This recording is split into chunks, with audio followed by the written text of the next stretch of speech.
Bonjour à tout le monde, petit message. Ça, Monsieur Bigard, je vous explique. C'était un projet photovoltaïque. Une super stabulation que j'aurais construit, vous comprenez, avec ma... Enfin, le soleil, on va plus voir ma tête. Avec une toiture pour payer mon bâtiment, pour réduire mon coût, etc., etc. Vous avez dit au mois de février, oh je vais pas vous lâcher, mes amis éleveurs, oh là là, on s'aime, je vais pas vous lâcher, les jeunes installez-vous. Et moi je me suis dit, je vais faire un bâtiment, et puis mon bâtiment, quand je serai à la retraite, je donnerai à un jeune, et il pourra travailler dans un confort que moi je n'ai pas eu. Moi j'ai jamais eu des beaux bâtiments. Voilà, et c'est signé, c'est acté, j'ai le permis de construire. Mais Monsieur Bigard, je vais pas construire.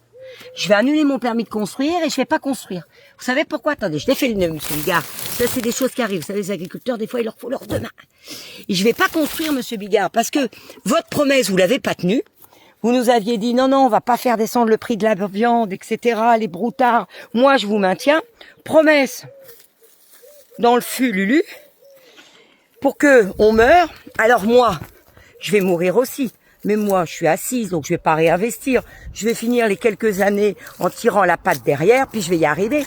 Donc j'avais pensé à nos jeunes qui ont acheté des cheptels souches à 4-5 000 euros, qui se sont installés, qui se battent tous les jours, vous allez les faire mourir. Et si quelqu'un aujourd'hui fait mourir les jeunes agriculteurs, ben ça sera vous, Monsieur Bigard, le numéro 1 des 80% de vente de bêtes de viande. Voilà. Vous n'avez pas tenu votre promesse, Monsieur Bigard. Vous êtes un homme. Vous êtes un grand homme. C'est pas qu'on vous déteste, loin de là. Sans vous, on meurt. On n'est pas idiots. Sans vous, on meurt. Parce que vous avez le monopole. Alors, vous allez me dire, c'était à nous que vous n'ayez pas le monopole, etc. Je suis d'accord. Moi, je suis pas jalouse de vous. Je suis pas jalouse. Je suis même admirative. Vous avez un boulot de fou. Mais n'oubliez pas que le A dans votre équation, c'est nous, les éleveurs. C'est nous qui faisons naître les veaux. C'est nous qui vous les donnons. C'est nous qui produisons nos vaches et tout ça. Alors après, vous avez tout compris. Vous avez vos camions, vous avez vos acheteurs, vous avez vos trucs d'engraissement, vous avez vos abattoirs et vous revendez. Vous êtes au top, il n'y a rien à redire. Mais nous, à la base, parce que si vous partez, il y a beaucoup de gens qui disent, si M. Bigard nous abandonne, nous sommes foutus.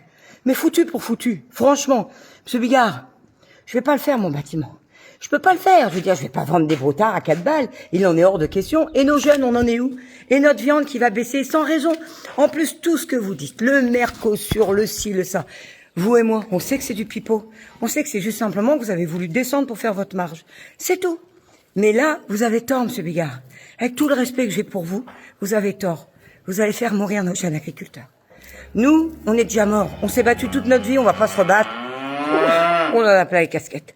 On va continuer à tirer la patte avec notre tracteur et ci et ça. On va y arriver. Mais nos jeunes, croyez qu'ils vont passer 40 ans de leur vie à souffrir comme nous on a souffert? Non. Vous n'avez pas le droit de sacrifier nos jeunes. On leur a fait une agriculture. On leur a donné le flambeau et vous êtes encore en train de les mettre à genoux. Voilà. C'est pas bien. C'est pas bien. Alors, faut que tout le monde gagne dans une histoire. Bien sûr que vous avez le droit de gagner. Bien sûr qu'on n'est sûrement pas à votre hauteur, parce qu'on est juste des petits paysans. Mais ces petits paysans, ils vous donnent des vaches, de la qualité, de la sûreté alimentaire. Et les broutards, nos chers amis italiens, quand vous rachetez les taurillons et tout le bordel, soyez généreux avec nous. Ne nous laissez pas tomber, Monsieur Bigard. Parce que si vous nous laissez tomber, on n'existe plus. Sachez-le, on n'existe plus. Merci, Monsieur Bigard.